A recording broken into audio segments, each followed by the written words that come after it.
The year was 1918. The guns on the Western Front at last fell silent. The Great War, the war to end all wars, was over. It had left a scar across the face of Europe, a continent littered with the graves of millions of soldiers and civilians. Entire landscapes had been churned into mud and blood. Nations were exhausted, their treasuries empty, their people weary and broken. From this devastation, leaders gathered in Paris at the magnificent Palace of Versailles to forge a new peace. They hoped to build a world where such a catastrophe could never happen again. They wanted to ensure that the immense sacrifice had not been in vain. It was a noble goal, born from unimaginable suffering. The result of their deliberations was the Treaty of Versailles, signed in 1919. This document was not a gentle handshake between former enemies. It was a judgment. It was designed to place the blame for the war squarely on the shoulders of Germany and its allies. The treaty's terms were harsh, intended to cripple Germany so that it could never again threaten the peace of Europe. The architects of the treaty, leaders from Britain, France, and the United States, believed that a firm hand was necessary. They looked at the ruins of their own countries and felt that justice demanded a heavy price from the defeated. The punishments were severe and multifaceted. First, Germany was forced to surrender vast territories. Lands rich in resources and history were carved away. France, Poland, Denmark. All of its overseas colonies were taken away. Second, its military was dismantled. The once mighty German army was reduced to a mere skeleton force of 100,000 men. It was forbidden from having an air force, tanks, or submarines. The Rhineland, a critical industrial region, was to be demilitarized, a permanent buffer zone. Germany was disarmed and left feeling vulnerable and exposed. Finally, and perhaps most crushingly, was the burden of reparations, a massive bill for the damages caused by the war. Germany was ordered to pay enormous sums of money to the victorious nations, a debt so large that it would take decades to repay. The treaty aimed to secure a lasting peace by punishing the aggressor. But in the hearts of many ordinary Germans, it did not plant the seeds of peace. Instead, it planted the bitter seeds of humiliation, anger, and a deep, simmering resentment that would fester for years to come. The stage was being set for the next act. The Treaty of Versailles landed on Germany not as a peace agreement, but as a national disgrace. They called it the Diktat, a dictated peace they had been forced to sign without negotiation. The economic consequences were immediate and catastrophic. The loss of industrial territories like the Saar and Upper Silesia crippled the nation's ability to produce goods and generate wealth. The economy, already shattered by the war, staggered under the weight of reparations. To meet demands, the government began printing more and more money. This led to hyperinflation. A loaf of bread that cost a few marks in the morning might cost thousands by the afternoon. People's life savings became worthless overnight. Workers were paid with wheelbarrows full of cash that could barely buy a meal. This economic collapse destroyed the middle class and plunged millions into poverty and despair. Families were hungry, and the future seemed hopeless. The social fabric of the nation began to tear. Many blamed the government, others the victorious allies, and some listened to extremist voices who blamed internal enemies, politicians, communists, and, most ominously, Jewish people.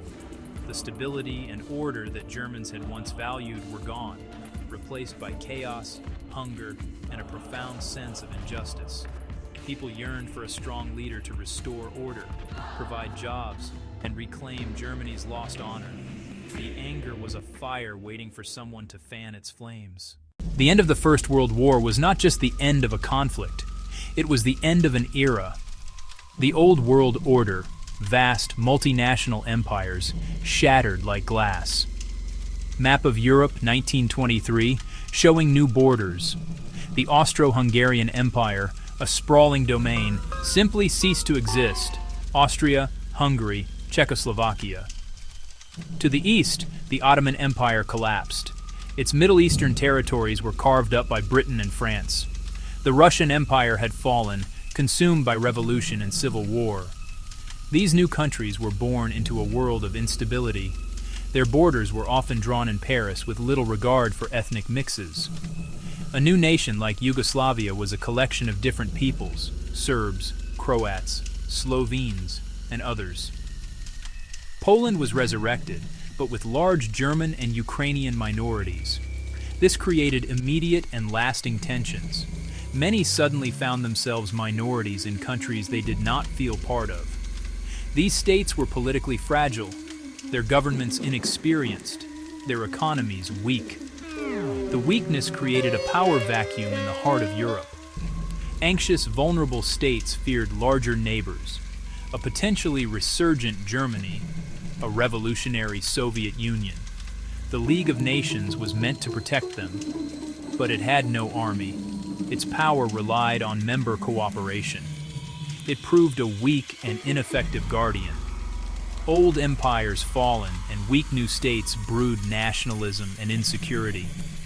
People clung tightly to national identity, defined against neighbors and minorities.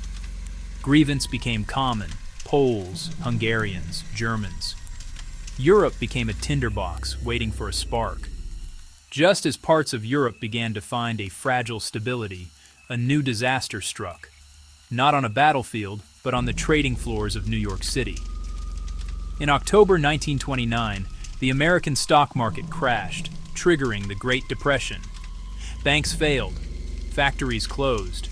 The United States pulled its investments from Europe. The crisis spread like a virus. For Germany, the effect was devastating. When loans dried up, the nation plunged back into deep crisis. By 1932, millions were out of work. Around the world, trade collapsed and fear grew. People lost faith in governments and the political center could not hold. Extremist groups found their moment, radical left and radical right, promising order, pride, and simple answers. In the chaos of post-war Germany, a failed artist and former soldier named Adolf Hitler found his calling. He joined a small, obscure group, the National Socialist German Workers' Party, or Nazi Party. He was a mesmerizing public speaker, filled with a venomous energy. He channeled humiliation into hateful speeches and a simple story. Germany had been stabbed in the back by traitors, politicians, communists, and above all, by the Jews. He promised a glorious future: rip up the Treaty of Versailles, restore military might, unite all German-speaking peoples, create jobs, and end misery. His message mixed hope and hate, national pride and racial prejudice. To the broken and lost, he offered purpose and a common enemy. The Great Depression provided the fuel. As unemployment soared and government flailed, more Germans turned to Hitler. The Nazis surged in the Reichstag. Political theater, torchlight parades, stirring music, and uniformed stormtroopers projected strength, discipline, and inevitable victory. In January 1933, President Paul von Hindenburg, pressed by conservatives who thought they could control him, appointed Hitler chancellor. They underestimated him, handing the keys of the state to a man who intended to destroy it.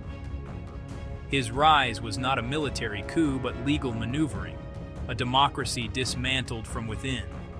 Once in power, Hitler moved with lightning speed. A fire destroyed the Reichstag. He blamed the communists and passed the Enabling Act, granting dictatorial powers. He outlawed other parties, shut down independent newspapers, and unleashed the Gestapo to arrest, torture, and imprison opponents. Germany became a one-party totalitarian state. Joseph Goebbels orchestrated a propaganda blitz, controlling newspapers, radio, and film, bombarding the public with images of revival, powerful soldiers, and idealized Aryan families, while demonizing Jews and minorities and building a Führer cult. With the nation under his thumb, Hitler broke the treaty, reintroduced conscription, revealed the Luftwaffe, and launched massive rearmament: tanks, warships, airplanes. Factories roared back to life producing weapons. Jobs returned and popularity rose. In March 1936, he gambled, sending troops into the demilitarized Rhineland. Germany was not ready for war, but Britain and France did not act. He had called their bluff and won. Emboldened, he saw the democracies as unwilling to fight. As Hitler's Germany grew more aggressive, leaders of Britain and France faced a difficult choice. The memory of the First World War was still fresh. Their people desperately wanted peace. Their economies were weak. Some felt Versailles had been too harsh and hoped concessions could satisfy Hitler. This became the policy of appeasement, championed by Neville Chamberlain. In 1938, Hitler demanded the Sudetenland and threatened war. At Munich, Britain, France, Italy, and Germany agreed. Czechoslovakia had no seat at the table. Chamberlain returned proclaiming, "Peace for our time." Europe sighed in relief, but the peace was a mirage. Appeasement whetted Hitler's appetite and confirmed his view that democracies were weak. In March 1939, he seized the rest of Czechoslovakia. Appeasement lay in ruins. Britain and France finally guaranteed Poland. Hitler remained undeterred, believing the West would back down again. To secure his flank, he signed a non-aggression pact with the Soviet Union. In secret, agreeing to carve up Poland and Eastern Europe. On September 1, 1939, German forces crossed into Poland, unveiling Blitzkrieg, lightning war, designed to avoid static trenches, relying on speed, surprise, and overwhelming force. Waves of Stukas terrorized defenders and severed communications as fast-moving panzers punched through and encircled armies. Polish troops fought bravely, but were outmatched. 2 weeks later, the Soviets invaded from the east. Poland was crushed and dismembered in under a month. Britain and France issued an ultimatum and, when ignored, declared war. The Second World War in Europe had begun. The conflict introduced terrifying concepts: strategic bombing of cities and industrial centers, total war, where civilians in every factory, farm, and person were mobilized. After Poland, a strange quiet, the phony war, ended in 1940 as Blitzkrieg swept Denmark, Norway, then smashed through the Ardennes to the Channel. France fell in 6 weeks. Meanwhile, Japan, hungry for oil and rubber, had seized Manchuria and waged war in China. The United States, though neutral, applied embargoes, especially on oil. Facing strangulation, Japan struck Pearl Harbor on December 7, 1941, killing over 2,400. The attack shattered isolationism. The U.S. declared war, and soon the entire world was engulfed. The Second World War was not just a conflict between armies, it was a war against people. The human cost was staggering, and much of it was borne by civilians. Cities became targets. Aerial bombing reduced great cities like London, Dresden, and Tokyo to wastelands of rubble and ash. Millions lost homes, possessions, and lives. Refugees fled advancing armies, persecution, and racial violence. Blockades and ruined farms birthed hunger and disease. Amid this suffering, one crime stands apart: the Holocaust. Driven by a racist ideology, the Nazi state sought to exterminate the Jews, stripping rights and property, herding families into ghettos, and deporting them to concentration and extermination camps such as Auschwitz-Birkenau. There, millions were murdered in gas chambers, shot, or worked to death. A systematic, state-sponsored genocide. The victims were not just Jews, Roma, disabled people, Poles and other Slavs, political opponents, and homosexuals. Some 6 million Jews and millions of others were killed. It was not a byproduct of war. It was a central goal of the Nazi state. A horror that challenges our understanding of humanity. To remember is a solemn duty. By 1944, the tide had turned. In the east, after Stalingrad, the Red Army pushed toward Berlin. In the west, the Allies prepared the largest amphibious invasion in history. On June 6, 1944, D-Day, American, British, and Canadian forces landed in Normandy, opening a second front that squeezed Germany from both sides. The final year was a brutal grind. The Allies crossed the Rhine. Soviet troops fought into Berlin. Hitler took his own life on April 30th, 1945. Germany surrendered a week later. VE Day brought relief and joy amid a continent of ruins. In the Pacific, bitter island hopping led to a momentous decision: atomic bombs on Hiroshima and Nagasaki. The devastation was absolute. Japan surrendered on August 15, 1945. Over 60 million were dead. Cities from Warsaw to Tokyo lay destroyed. The old European empires were finished. The United States and the Soviet Union now dominated. Horror led to the creation of the United Nations, a bid for cooperation.